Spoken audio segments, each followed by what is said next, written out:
Hi, and welcome to another episode of Piano TV. So today we are going to be talking about the musical form, the minuet.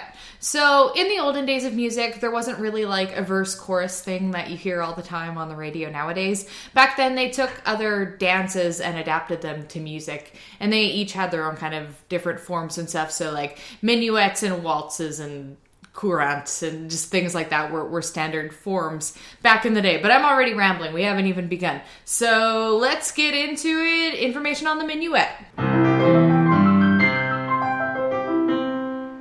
So a minuet, when it was a dance, was a type of two-person dance that was in 3/4 time.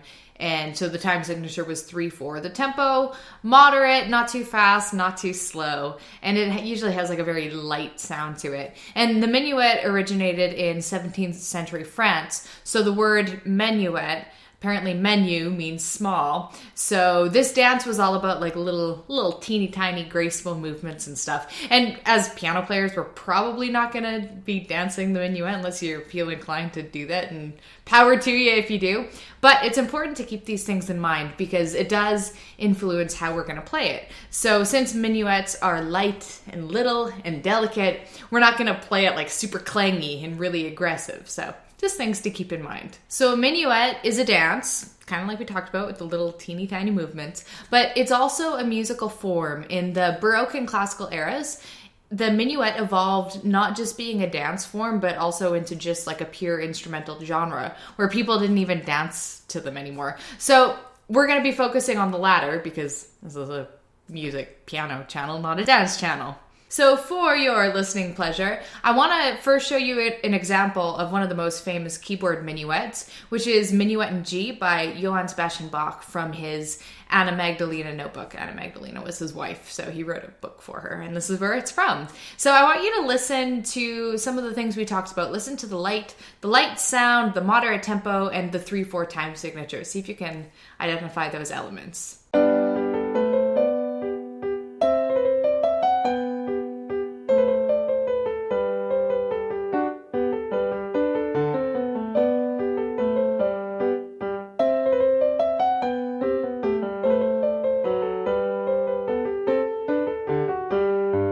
So minuets were first used outside of the context of dancing, so just in a purely instrumental sense, by a guy named Jean-Baptiste Lully, who lived in 17th century France, and he liked to use minuets in his theatrical works, just to kind of work them in as background music. So next we're going to listen to a clip from the 1670 era ballet comedy play called Le Bourgeois Gentilhomme, which you can hear how the minuet was first used in a purely instrumental context.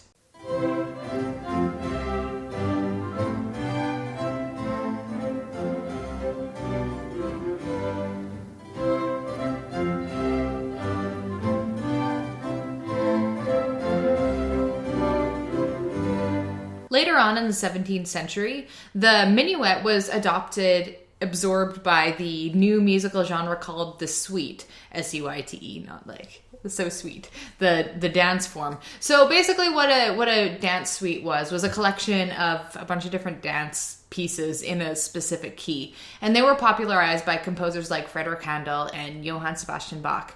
So we're going to listen to the minuet, which I already said, and just a couple other notes. The minuet was usually a little bit faster in the dance suite because it wasn't actually danced to, it was just listened to, so they could speed it up without messing up people's footwork.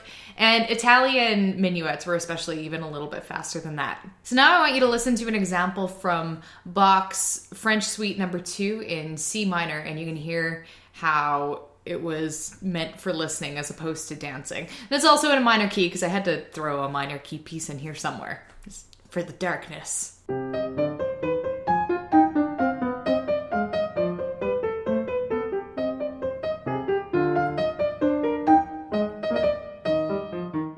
No discussion of the minuet would be complete without a discussion of the Minuet and Trio, which is kind of like a little spin-off version of the basic minuet. So I want to talk form for a second here. So a minuet is usually in binary form, and it's really simple. All binary form means is that there's two parts to it. So there's an A part and then a B part, which is usually different, and that's all there is to the piece. Nice and simple. So a minuet and trio is ternary form, so it's 3-part form. So instead of just being like an A section and a B section, it's an A section, a B section that contrasts, and then it goes back to the A section again. So like pretty much the same thing as the beginning. So 3-part form. Now in Jean-Baptiste Lully's time, the minuet and trio, the trio part was usually performed by a trio. Hence the name trio. I've said trio a lot. And the trio was usually bassoons, oboes, stuff like that, but 3 instruments. So even in the classical era, people still called minuet and trio. A minuet and trio. Man, I've said this like a million times already. Just drilling it into your brain. And my own, I guess. Where am I going with this? Oh yes, it was no longer performed by 3 people in the future, in the classical era. But they still called it that. Even though, you know, you can open up a Beethoven sonata and it'll say minuet and trio, but you're only one piano player. It's not like you're playing with a flautist and a cellist. The minuet and trio became a standard 2nd or 3rd movement in the classical concerto or symphony or sonata and the classical era, so this would have been popular in the mid to late 1700s. And it was first popularized by a composer named Johann Stamitz, and he was an important transitional composer between the Baroque and classical periods. He kind of like bridged that gap. And other people who followed in his footsteps were like giants like Franz Joseph Haydn and Wolfgang Amadeus Mozart, who used minuets and trios in their large compositions. So let's listen to the minuet and trio from Mozart's Eine kleine Nachtmusik.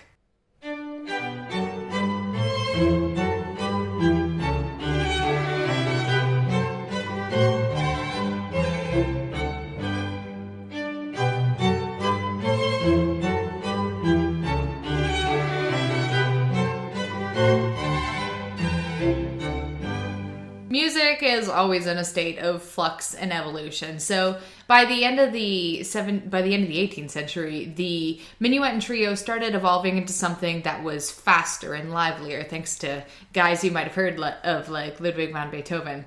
So the minuet and trio became faster because no one had to dance to it, so they had more free reign with it. And Beethoven ended up starting to use something called a scherzo instead of a minuet and trio, which is like a faster, livelier movement instead. But that's a whole other topic for another day. So our last example is going to be a minuet and trio that shows a shift away from the more moderately tempoed minuets to the faster paced scherzos. So this one is by Franz Joseph Haydn, and it's from his 94th symphony, the Surprise Symphony, and it's the 3rd movement. It's super jolly because Haydn was a super jolly guy. So this is an awesome one.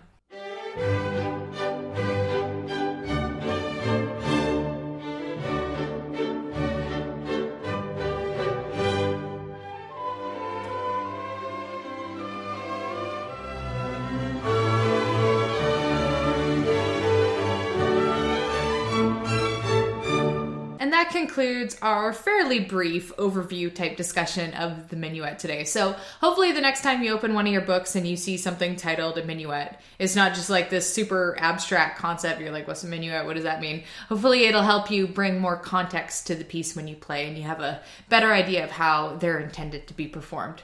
So without further ado, I will catch you next time. Thank you for watching. And as always, feel free to send likes and subscribes and sunshine and rainbows and lollipops or something? Is that what I say usually? Is that my thing now? Bye.